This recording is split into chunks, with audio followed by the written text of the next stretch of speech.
समय बहुत कम बचा है और एग्जाम भी सिर पर है। जैसे जैसे समय गुजरता जा रहा है आपकी टेंशन भी बढ़ती जा रही है और आपको लग रहा होगा कि इतने कम समय में तैयारी कैसे हो पाएगी, अच्छे मार्क्स कैसे आ पाएंगे। कहीं आपको भी तो ये नहीं लगने लगा कि अब बहुत देर हो चुकी है, अब कुछ नहीं हो सकता। दोस्तों देर नहीं हुई है, हाँ, लेकिन आपसे एक छोटी सी गलती जरूर हुई है। वो गलती ये है कि तुमने अपना समय पहले सही से इस्तेमाल नहीं किया।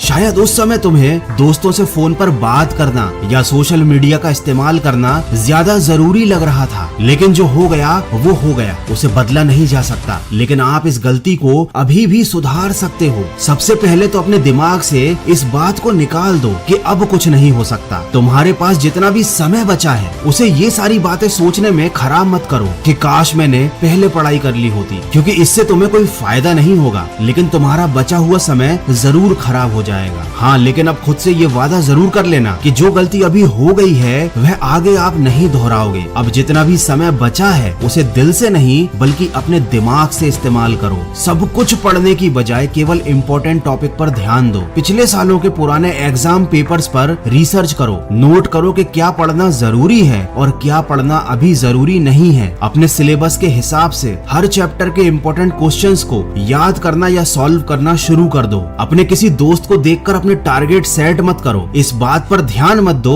कि किसने कितनी पढ़ाई कर ली है। आपको बस एक बात क्लियर होनी चाहिए कि आपको कितना पढ़ना था और आपने कितना पढ़ लिया, क्योंकि अब समय कम बचा है और आपको लगातार पढ़ना पड़ रहा है। तो हो सकता है आपको पढ़ाई करते समय नींद आने लगे, तो 5 मिनट के लिए घर की छत पर टहलने के लिए चले जाना। और इस बात का विशेष ध्यान रखना कि साथ में अपनी किताब जरूर ले जाना और अपने मोबाइल को कमरे में ही छोड़ देना। छत पर खुली हवा में अपनी पढ़ाई को जारी रखना। आपकी नींद भी भाग जाएगी और आपको बहुत अच्छा महसूस होगा। अगर इसी दौरान आपको कोई टॉपिक समझ में नहीं आ रहा है तो उस पर समय खराब बिल्कुल मत करना। उस टॉपिक को एक जगह पर नोट कर लो और अपनी पढ़ाई खत्म होने के बाद उस टॉपिक को समझने के लिए इंटरनेट की हेल्प लो या अपने किसी बड़े भाई बहन या दोस्त से पूछ लो। लेकिन उस टॉपिक के बारे में सोच कर अपना टाइम बिल्कुल खराब मत करना, क्योंकि आपके पास टाइम बहुत लिमिटेड है। देखो, जैसे मोबाइल में गेम खेलते समय जब तक आपका मिशन कंप्लीट नहीं हो जाता आप किसी से न बात करते हो, न किसी की बात पर ध्यान देते हो, न ही मोबाइल से नजरें हटाते हो। ठीक वैसे ही जब तक आपकी पढ़ाई कंप्लीट ना हो जाए आपको अपनी किताबों से ध्यान नहीं हटाना है, फिजूल की बातें नहीं करनी है और न ही फालतू में मोबाइल चलाना है। याद रखो, लाखों में एक बंदा IAS बनता है, हजारों में एक बंदा अच्छी बॉडी बना पाता है, क्योंकि यह लोग दर्द सहते हैं, तकलीफ सहते हैं, लेकिन इनका फोकस अपने लक्ष्य से नहीं हटता। इनका ध्यान केवल अपने आने वाले रिजल्ट पर होता है। तुम्हारा ध्यान भी अपने रिजल्ट पर होना चाहिए। याद रखो, कितनी तकदीरें बदलनी है तुम्हें, कितनों को रास्ते पर लाना है। अपने हाथों की लकीरों को मत देखो, तुम्हें इनसे भी आगे जाना है। तो बिल्कुल अपना समय खराब मत कीजिए, अभी से पढ़ाई में लग जाइए और ऐसा रिजल्ट लेकर आइए कि सब हैरान रह जाएं। आज के वीडियो में बस इतना ही। मैं मिलूंगा आपसे अगले वीडियो में जो आपके जीवन में सकारात्मक ऊर्जा को भर दे और आपको दिखाए एक सही दिशा। सुनते रहिए मन की आवाज।